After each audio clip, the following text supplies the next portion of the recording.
This episode is brought to you by Travis Bull Johnson, who is running to be the next congressman in Minnesota's 7th district. Check him out by going to bulljohnsonforcongress.us.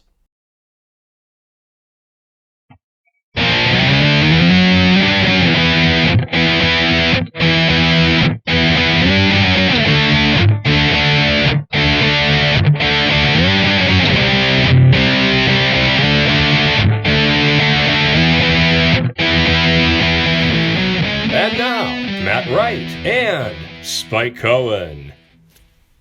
Good morning, good afternoon, or good evening, and welcome to the Vanguard. For Spike Machine Gun Cohen,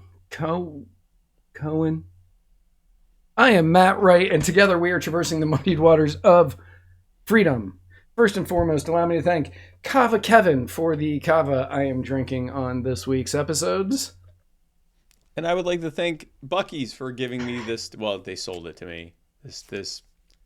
I've had better water, but it's serviceable water. For this perfectly serviceable Coca-Cola product.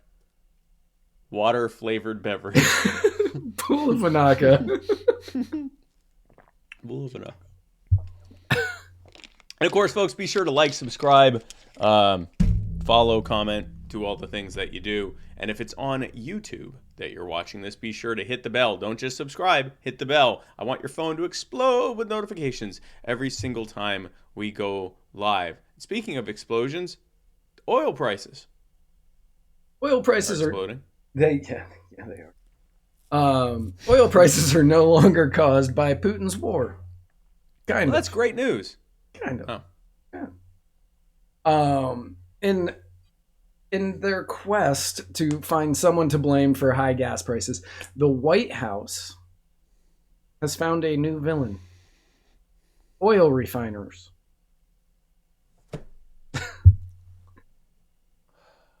In a letter that Biden wrote to ExxonMobil CEO Darren Woods, he says, at a time of war, which I want to know already, what war? Do you mean the Russian war against the Ukraine that we're not in? The one that we're not involved, like, yeah, we're proxy war, I get it. But yeah, we're not officially involved in. What war are we fighting right now at a time of war? Anyway, at a time of war, and I'm reading this in a normal voice because Biden didn't write it because it's coherent. Yeah. Refinery profit margins well above normal being passed directly onto American families are not acceptable. He sent similar letters. Operate at a loss most of the time. Oh my Lord. Similar letters were dispatched to the heads of Chevron, Shell, Phillips 66, BP, Marathon, and Valero. Biden went on to say, your companies need to work with my administration to bring forward concrete near-term solutions that address the crisis and respect the critical equities of energy workers and fence line communities. Any reduction... What does that even mean? The critical equities of energy workers and fence line communities. Okay, so there's a chance Biden did write this. Critical equities. I think Jean-Pierre wrote this. Yeah, that's also fair. Any reduction in your refining capacity since 2020 and any concrete ideas that would address the immediate inventory price and refining capacity issues in the coming months, including transportation measures to get refined product to the market. How about letting them make new ones? For the first time in decades. It seems like the easy answer. How about California not setting a standard that's so different from everyone else that the refineries have to go completely bone dry in between producing California grade oil and producing everyone else's oil, which causes I believe, mid to high single digit disruption to the production of refined products. Biden went on and called high refinery profit margins unacceptable, pledging to use and this is a very terrifying sentence, all reasonable and appropriate federal government tools to bring more refined products to market and lower prices at the pump. There's one tool. Let them build more of them. Let them build more, let them drill. After those letters went out, in a moment of Korean KJP, in KJP fashion of something that aged like spoiled milk, the U.S. Energy Information Administration on Friday released estimates that refinery utilization will reach a monthly average level of 96% twice this summer, near the upper limits of what refiners can consistently maintain. Yeah. So at no point are they even going to be able to make it back to the 100%. Yep. And we're never going to get over the 100%. Yep. Now, this means that we won't be increasing as Biden is demanding because it's not possible for them to. Partly, but not completely, because most U.S. refineries are set up to process oil imported from overseas rather than fuel produced domestically, which we have gone over multiple times in the past. Yes, which we've talked about quite a bit. Yes. This isn't in the notes, but somebody recently said he's expecting this to continue going, and we're going to be seeing $6 averages soon. Yeah. They have nothing. They have nothing that they are willing to actually do to try to deal with this. No, they're going to virtue signal about record high profits. They're going to implement nonsense that does nothing, like the historic release of all the freaking oil that they have in the domestic reserves, which works out there 1 million barrels a day. That's about what an hour or two of that day's worth until they run out in about a month. Yeah, it's like 3 hours. Actually, less than a month. So right now, hang on, I don't want to do a spoiler if this is in here. Right now, I read it earlier today. There are 511 million barrels left. Okay. So a year and a half. But this is also the lowest amount that we have had since like 1984. That it's ever been at. And the whole purpose of the strategic oil reserve is that they need to have that for strategic purposes. And as we've talked about on this show, and I know we're redredging old stuff, but we might as well in case someone missed it last time, that's not even oil that can be refined and shipped here. Nope. It has to be that oil is being released to foreign refineries. Right. It's going to then be shipped back here. It's going over to China, and it's going over to India, and it's going to Canada, and then Canada is shipping it to China, and China and India are shipping it back here. Like So it's not saving you any money the way that it's happening. Allow new refineries to be built, which hasn't been allowed in decades. Yep. And allow for more drilling. It's that simple. And even though that wouldn't immediately increase the supply, it would signal to the speculators that something that's actually going to do something is being done. And that would put a dent in it. If they want to do the strategic release and all that stuff, fine. But everything we're about to say will either do nothing or make prices go up. Go ahead. During a speech at the Port of Los Angeles last week, Biden ranted that Exxon made more money than God this year, shocking the Pope because he's seen those balance sheets, before adding, Exxon, start investing and start paying your taxes. So he's telling a company, you need to start investing. You need to spend your money during this tumultuous time that I've helped create. I'm not going to put it all on Biden because, yes, Trump spent way too much money. Oh, yeah. Yeah, this is also a Trump problem. Yeah, this is a Trump. And this was an Obama problem before that, and it was a Bush problem before that. Like, this is a continuation. You're going to tell a company that during one of the worst economic periods that we have seen, God, I would like to say longer than 15 years, but I can't, because 2008 was pretty bad. Inflation wasn't so high, but the recession was. Yeah, give it a minute. Yeah, fair. So he's going to say, during this time, you need to spend money and start investing and start paying your taxes. Well, they pay the taxes that you guys wrote, that you, sir, have signed off on laws for them to pay. And they aren't paying the ones that you signed off on law that you voted for that they don't have to pay. Yes. Now, several left-wing lawmakers have pushed punitive taxes on oil companies in response to what they consider price gouging. In March, Senator Bernie Sanders proposed a 95% tax on profits in excess of companies' pre-pandemic averages. Go ahead with this other one, too, and then I'd like to note something that I hope everyone watching this already knows, but go ahead. This week, Senator Ron Wyden out of Oregon, chairman of the Senate Finance Committee, proposed a 21% additional tax on oil and gas companies with more than $1 billion in annual revenue. Okay. People listening to and watching this right now, do you think that tax increases make the price of something go up or down?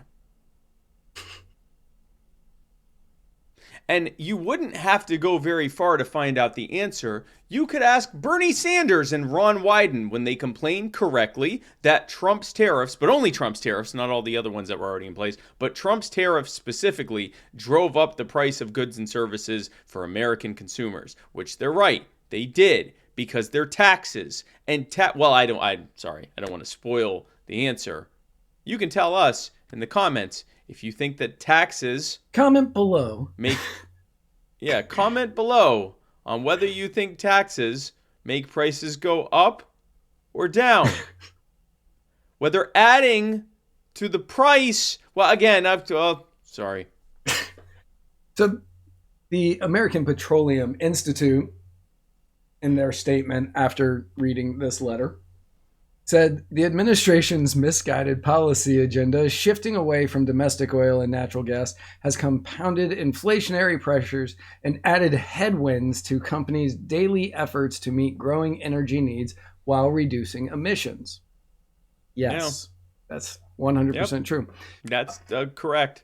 They went on to say, I reinforced in a letter to President Biden and his cabinet yesterday 10 meaningful policy actions to ultimately alleviate pain at the pump and strengthen national security, including approving critical energy infrastructure, increasing access to capital, holding energy lease sales, among other urgent priorities.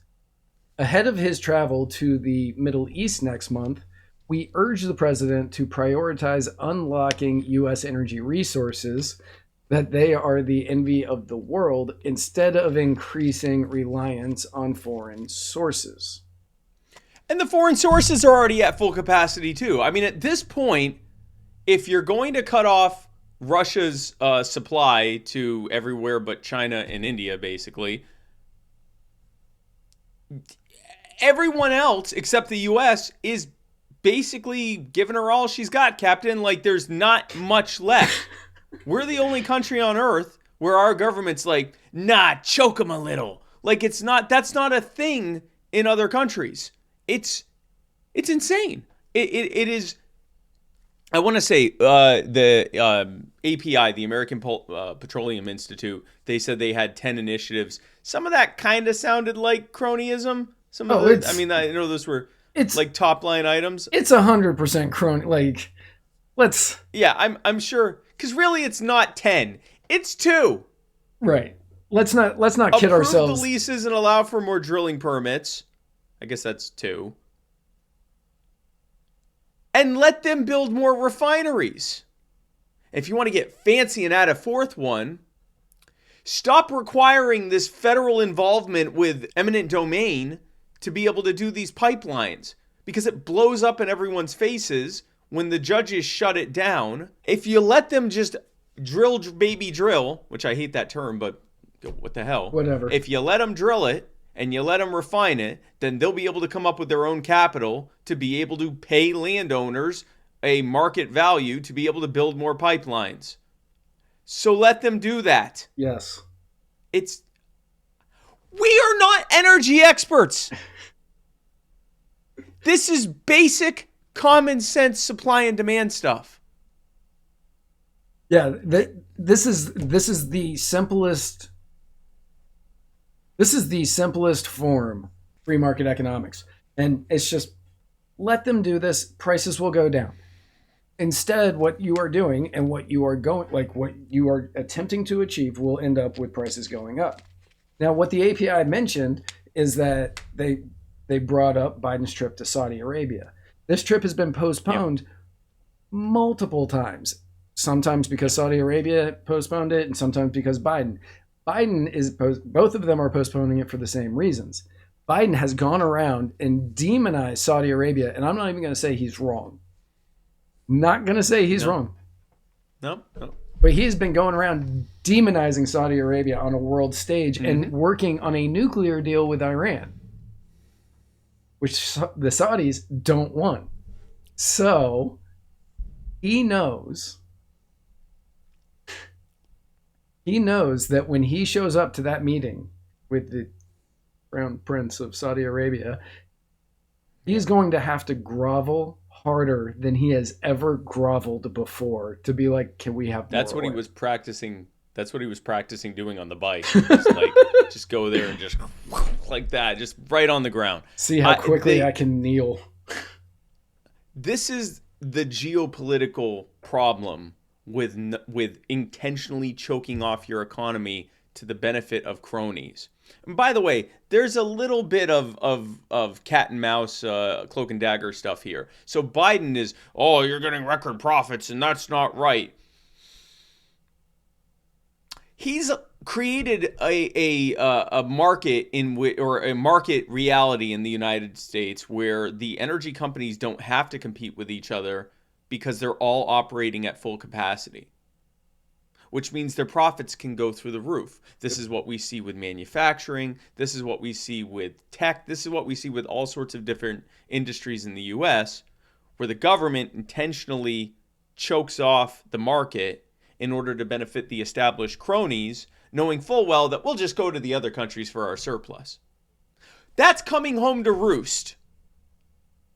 It's coming home to roost in the fact that China is increasingly a world power despite itself. And even though it's an authoritarian regime that's threatening everybody increasingly. And now it's coming home to roost in the fact that there is no addition. He can go over there and grovel. They're going to go, thanks for the grovel. We're already at like 98, 99%. And unlike you, we're doing it all. Like, this is pretty much it. We're pumping it out as fast as we can, pretty much. True. So, no.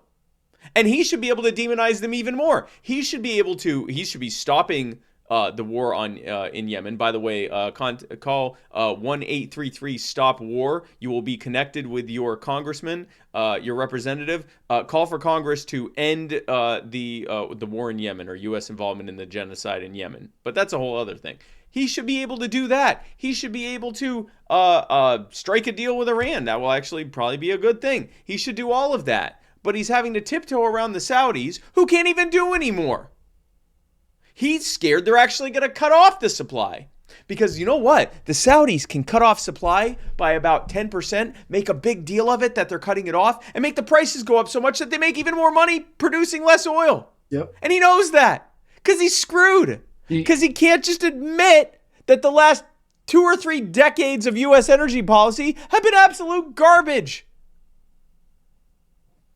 All you need to do is let them build more refineries, open up more leases, let them drill. Yep. That's all you need to do. And That's it. Everything else will fall into place. So the API recommended White House action, including the resumption of oil and gas lease sales, which were canceled by the White House last month, speeding up approval of liquid natural gas projects. I don't know a lot about it, but I'm going to say yeah. But I would say yeah.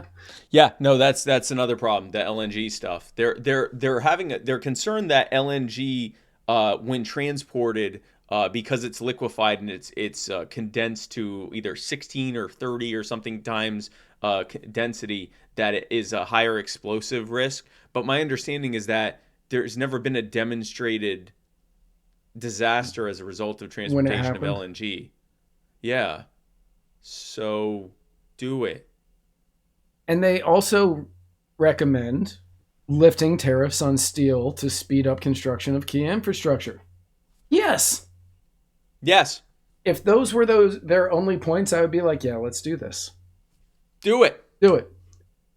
Yep, do all of those things. But of course, the White House refuses to do this. Yes. Because they want this to get worse so they can grandstand on your suffering to push for more proposals. Now, you're probably watching this and thinking, but wait a second, why would Biden and the Democrats do something that they know is going to have them completely just destroyed in the next election? Why would they do that? The next two. If it means they're going to get replaced.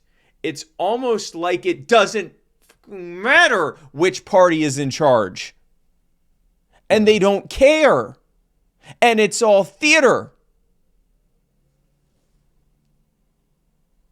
So it also almost like that. It's almost like that. It also the API also responded to Wyden's tax proposal, warning that imposing new taxes on our industry will do exactly the opposite and only discourage investment at a time when it's needed most. Yes, it's going to discourage investment and it's going to cause prices to rise.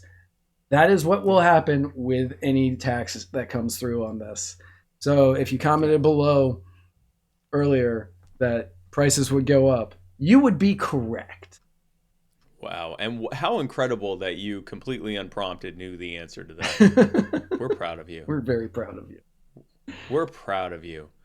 This is just absolutely infuriating. Again, we are not energy experts. And frankly, you don't have to be an expert on most of this stuff. I mean, an expert, like, someone from like Cato or something like that, a true energy expert could sit down and look like at the granular level at specific measures that could be taken and make a white paper with, 38 measures that could be taken right now at this, and all of that. That's great. And that's important because that's actually what turns into policy. We're just talking like, bird's eye view, 30,000 foot view. Allow for more production. Allow for more refinement. That's it. And yeah, stuff like lifting tariffs on steel to allow for more and cheaper product to be able to do construct. Yeah, that's all great stuff. Like there's many things you could say, but literally they all boil down to free up the market. Yep.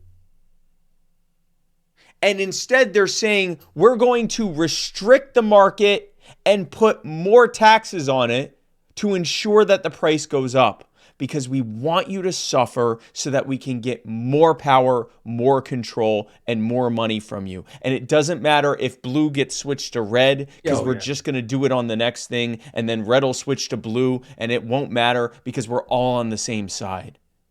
And it's when you realize that this is not about red versus blue, it's about the ruling class versus we the people, suddenly all this makes sense, including the good cop, bad cop theater. But we have good news.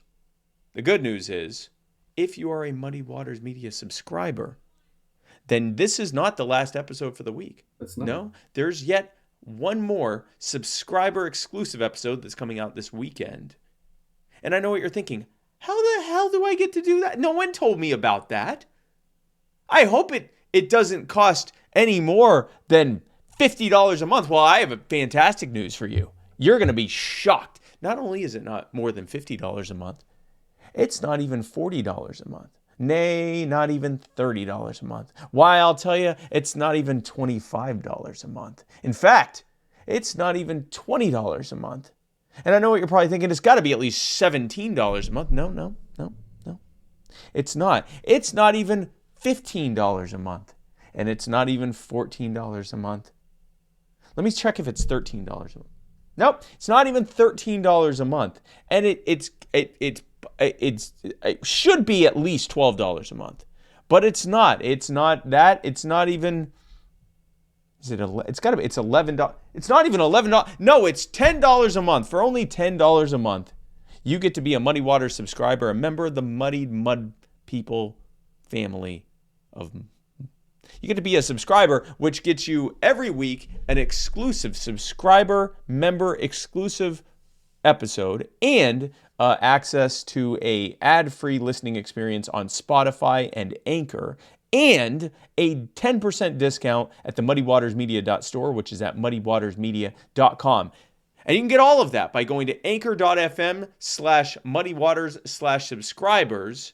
And if you do that, then you're going to get instant access to this weekend's episode, and you're going to be that episode alone is going to be worth the $10. I can tell you that right now.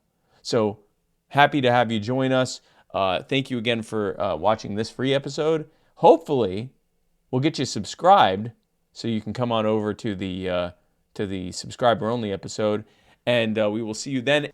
And where we're going, we don't need roads.